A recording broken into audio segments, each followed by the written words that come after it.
आपके बच्चे सक्सेसफुल बन गए तो आपका परिवार आगे बढ़ जाएगा। आप पाखंड के अंदर में करोड़ों रुपए खर्च कर दो, मट्टी भोज के ऊपर में आप पूरे खड़े कर दो, आप बहुत बड़े मतलब 5 गांव को जिमा दो, आप गरीब हो गए, आपके ऊपर में कर्जा चढ़ गया, आपकी जमीन बिक जाएगी, आपको कोई पंचायती के अंदर में सेंटर में बुलाने वाला नहीं है और आपको ये खरी खोटी कराने वाला कोई आदमी भी नहीं है जो आपको ये कह सके कि ये फालतू के खर्चे मत करो और इसका पैसा बचा करके अपने बच्चों की शिक्षा के अंदर में लगाओ। हम जब बच्चों की शिक्षा की बात करते हैं तो हमारे पास पैसा नहीं होता है, कहते हैं कि सर टाबोन हेयर में कटू पड़ाओ खर्चो बढ़ो हुए, और उसी परिवार के अंदर में किसी की मौत हो जाती है तो 5 लाख रुपए 7 लाख रुपए आप खर्चा कर देते हो, फिर वो पैसा कहां से आता है आपके पास में?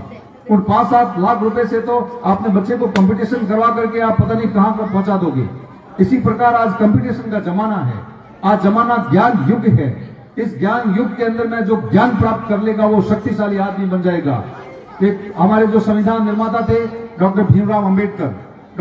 अंबेडकर ने कहा था शिक्षा शेरनी का दूध है, जो पिएगा वो शेर बन जाएगा। आज के जमाने के अंदर में जिस परिवार ने शिक्षा रूपी दूध पी लिया है उस परिवार के अंदर में शेर निकलने शुरू हो जाएंगे। यदि आप असली अपने परिवारों से शेर निकालना चाहते हो तो आपके परिवारों को शिक्षा रूपी दूध पिलाना पड़ेगा। यदि आप शिक्षा रूपी दूध नहीं पिला सकते हो, अपने परिवार को अमल का दूध पिला रहे हो, तो आपके परिवारों से अमलदार निकलेंगे, शिक्षा शेर नहीं निकलेंगे। आप अपने परिवारों को यदि दूसरे प्रकार के पाखंड के अंदर में मिला रहे हो तो आपको पाखंडी पैदा होंगे परिवार के अंदर में, आप कहीं वैज्ञानिक पैदा होने की मत सोच लेना। हम यहाँ से रामदेवरा पता नहीं कहां की पैदल यात्राएं कर देते हैं और बाद में छाड़े पड़ करके और 3 दिन आकर के पड़ जाते हैं, काम नहीं करते हैं। मैं कहता हूं कि अपने बच्चों को IIT की विजिट करवाओ,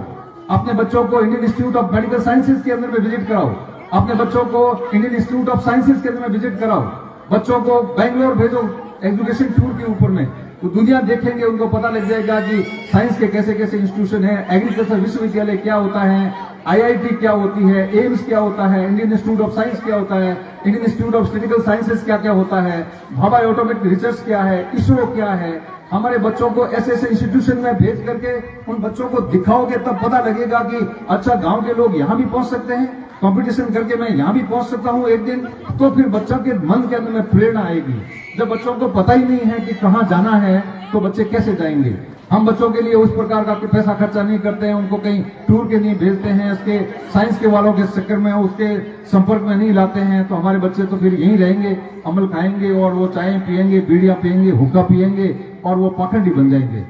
यदि आपको आज का जमाना के अंदर में जो आदमी संभला नहीं है, जो आदमी ये नहीं सोचा है कि शिक्षा में कहीं करना ऐसा पढ़ाई तो कहीं कौन, मैं तो भाटा नौकरने बाड़ेर में मेल देव साथ में खणो घनी है, साथ में तो केरू में खणो माते मेल देव, तो फिर भाई फिर तो ठीक है, फिर यहाँ आने की आपको आवश्यकता नहीं है, फिर यहाँ बच्चों को भेज करने की आप फिर तो आप खानों के अंदर में भेजो, 5वीं पढ़ा दो और खानों के अंदर में भेज दो, यहाँ बिठाने की आवश्यकता नहीं है। यदि आप चाहते हो कि वास्तव में आपका विकास हो तो शिक्षा रूपी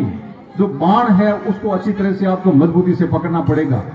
यदि आप शिक्षा रूपी बाण को ठीक से पकड़ करके उसको आत्मसात कर लेते हो कि मुझे अपने परिवार की शिक्षा के लिए सब कुछ जो भी करना पड़े करूं, उसके लिए मुझे कहीं भी कंप्रोमाइज नहीं करूंगा, बाकी खर्चों को मैं कंप्रोमाइज कर दूंगा, बाकी खर्चों की तरफ मैं ध्यान नहीं दूंगा, वो खर्चे 0 हो जाएंगे, कोई बात नहीं। रोटी यदि आधी खा रहे हैं तो आधी से काम चल जाएगा, उसमें से थोड़ा कम कर दो। धोतियों फाटड़ो है तो फाटड़ दो, कोई बात नहीं, उसे कोई फर्क नहीं पड़ता है। यदि फाटे धोती का आधी रोटी खाने वाला आदमी भी अपना पैसा बचा करके अपने बच्चे को कलेक्टर बना देता है तो उसके बाप को कल स्टेज के ऊपर में बुला करके 100 आदमी साफा पहनाने के लिए तैयार हो जाएंगे कि तो कलेक्टर साहब रो बेटो ऐसा,